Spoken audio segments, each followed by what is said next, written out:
મિત્રો, પ્રજા સત્તા સુપ્રત નથી કરતી હોતી. પ્રજા જવાબદારી સુપ્રત કરતી હોય છે.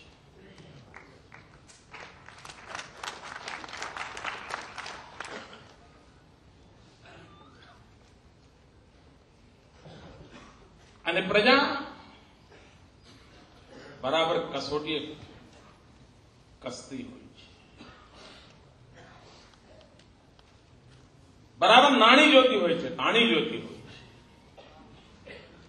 અને પછી પ્રજા ચુકાદો આપતી હોય છે.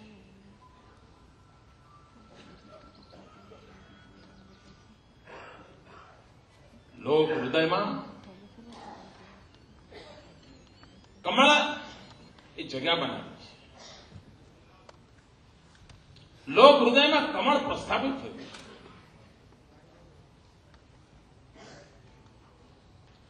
એ કમળના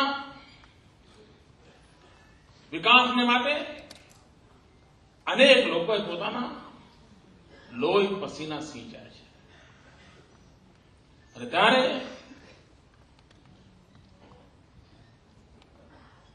જનતા જનાર્દનના દિલમાં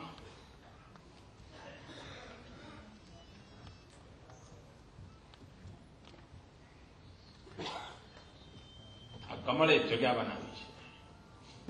મિત્રો, જે લોકો રાજનીતિના પંડિતો છે, આજ નહીં તો કાલ જે લોકો નિષ્પક્ષ ભાવે દેશના રાજનીતિની ચિંતા કરતા હશે, રાજનીતિક જીવન પણ લોકતંત્રમાં અત્યંત મહત્વનું જીવન અંગ છે. અને એના મહાત્મ્યને સમજીને તત્કાલીન લાભાલાભ, સિદ્ધિ, પ્રસિદ્ધિ એનાથી ઉપર ઉઠીને જે દિવસે વિચાર કરશે એમને ગુજરાતના ભારતીય જનતા પાર્ટીના કાર્યકર્તાઓની તપસ્યાની નોંધ લેવી પડશે. મિત્રો, રાજનીતિમાં એમ કહેવાય છે કે ભાઈ બધા લેવા આવતા હોય છે, અને જો તમે વહેંચો નહીં તો કોણ શું કરવા કરે, એવી એક પરંપરાગત માન્યતા ગુજરાત ભારતીય જનતા પાર્ટીના કાર્યકર્તાઓએ આવા વિચારનારા લોકોના મોં પર તમાચો મારીને પુરવાર કર્યો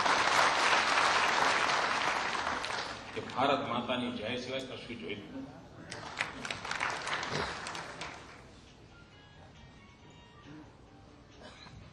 ભારત માતાની જય સિવાય કંઈ જોઈતું નથી. નહીં તો કેવી કેવી વાર્તાઓ આપણે સાંભળી છે કે બોર્ડ કોર્પોરેશનમાં મૂક્યા નહીં, બસ હવે ભાજપ પતી જશે, કોઈ કાર્યકર્તા કામ નહીં કરે. આ એ લોકોના માપદંડ છે જેમને વહેંચી ખાવાની ટેવ પડી ગઈ હતી.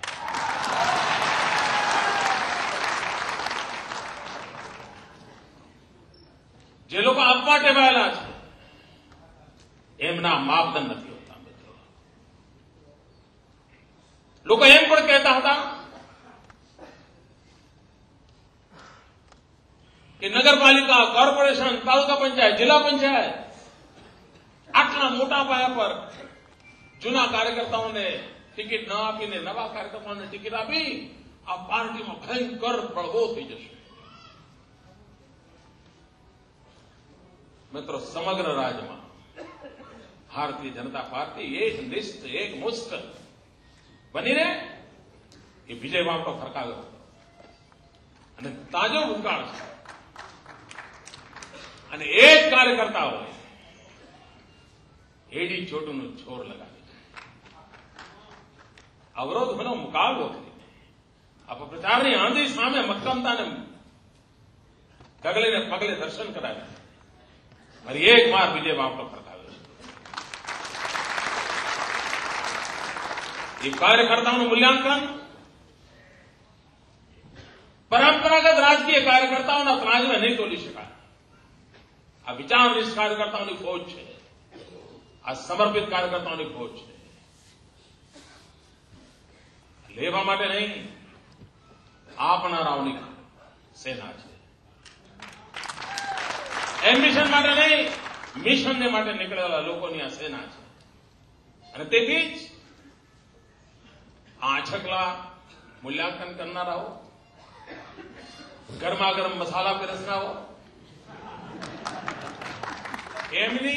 એમની રેન્જમાં બેસતો નથી.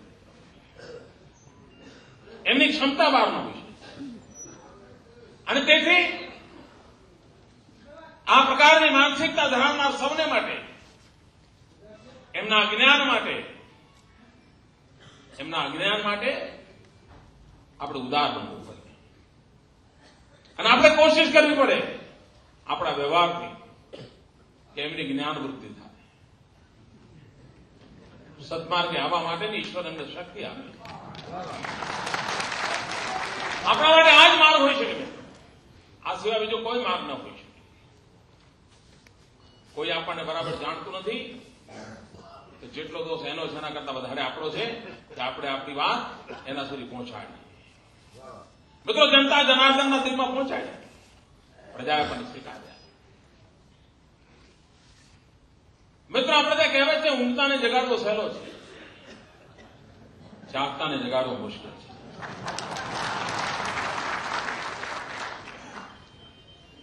અને જાગતો હોય છે ત્યારે જ કે જ્યારે આ ગુજરાતની જનતાએ જે રીતે ગઈકાલે કમાલ કર્યો, કમાલ કરો તો પલ એ જાગી જાય.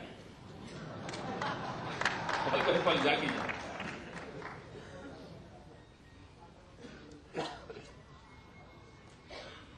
મિત્રો, ધારાસભા પક્ષની જયારે બેઠક કરીશું ત્યારે મારી અપેક્ષાઓ, મારી કલ્પના, આપની અપેક્ષાઓ, આપની કલ્પના, એનો વિચાર વિમર્શ જરૂર થશે.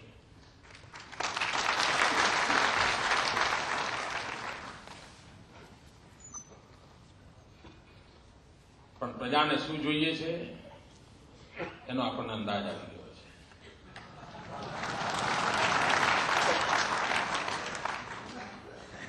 અને મિત્રો, જનતા જનાર્દનના આશીર્વાદ મળે ત્યારે નિશ્ચિત થાય છે આ જ રસ્તો સાચો છે. એષઃ પંથા, આ જ માર્ગ છે. એષઃ પંથા, આ જ માર્ગ છે. એ માર્ગને બદલે પ્રતિબદ્ધતા સાથે આપણે કામ કર્યું.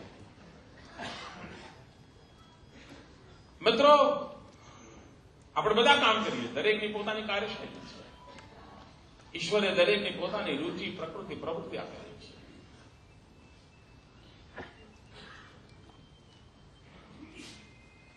અને દરેકની રુચિ, પ્રકૃતિ, પ્રવૃત્તિ બાબતમાં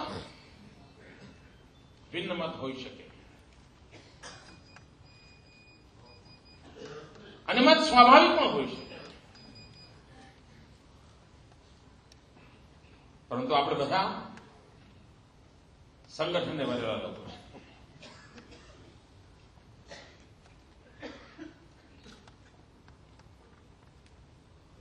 હું નથી જાણતો મિત્રો કે આવા શુભ અવસરે બીજા કોઈ વિષયને મારે સ્પર્શ કરવો જોઈએ જ નહીં, પરંતુ મને લાગે છે કદાચ આનાથી બીજું વધારે સારું કોઈ ફોરમ ન હોય છે.